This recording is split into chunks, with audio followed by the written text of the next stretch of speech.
If you've lived more than 70 years in this life, you are not lacking discipline.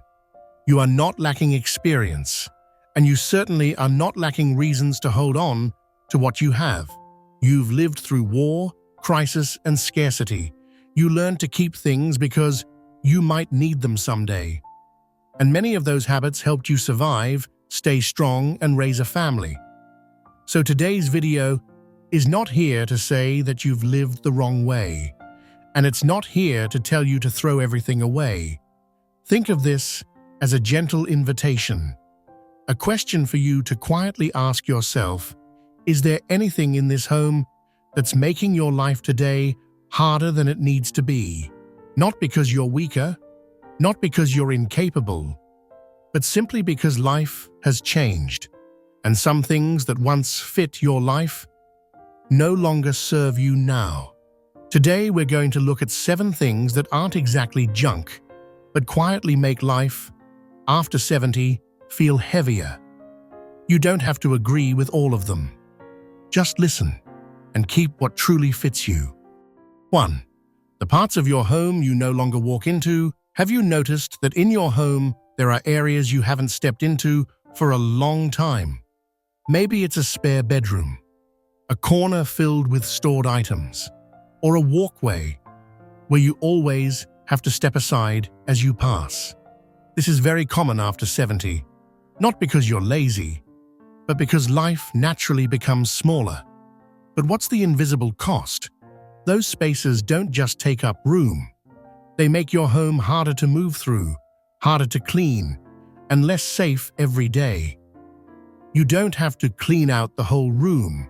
You can simply ask yourself, do I need this space to function again, or am I ready to let it rest? Just making a pathway a little clearer already helps you more than you might realize. 2. The things you keep to prove who I used to be. Have you noticed that some things in your home aren't kept to be used, but to remind you, this is who I used to be?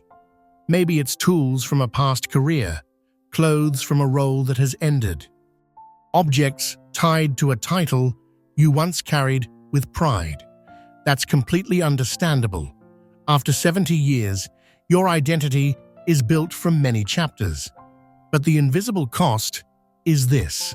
Those items can keep you anchored to a role that's already finished, instead of allowing you to fully live as who you are today. You don't need to erase your past. You simply have the right to ask, does this item remind me of pride, or does it pull me backward? Keeping a few meaningful representatives is enough. You don't need an entire room dedicated to who you used to be. 3. The things that make you quietly apologize to yourself every day. Have you noticed there are items that every time you see them, you think, I should fix that. I should be using that. I should do something about that. This happens to many people, and it has nothing to do with your ability. The invisible cost here is mental exhaustion. Each of those items becomes an unfinished reminder, a small burden repeated day after day. You have the right to choose differently, not by throwing things away immediately, but by choosing not to keep apologizing to yourself.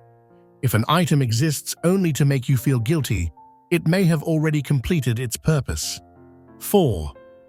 The things that slow your rhythm and make life feel heavier. Have you noticed that some days, just choosing clothes feels tiring?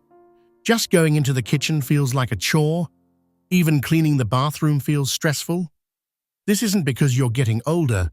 It's because too many things are competing for your energy. The invisible cost? You begin avoiding tasks that once felt normal, not because you dislike them, but because they've become too much. You have the right to choose a lighter rhythm, not by moving faster, but by removing what's unnecessary for today. One drawer less full, one kitchen surface more open. That alone can make a day feel easier.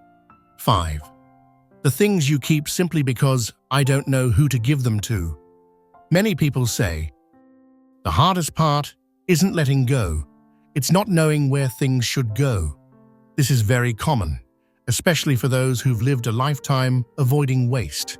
But the invisible cost is this: those items stay and continue to take up space, time, and mental energy. You have the right to simplify. You don't need the perfect destination, just one that's good enough. When you give something away at the right time, you're not destroying its value. You're simply allowing it to continue its journey. 6.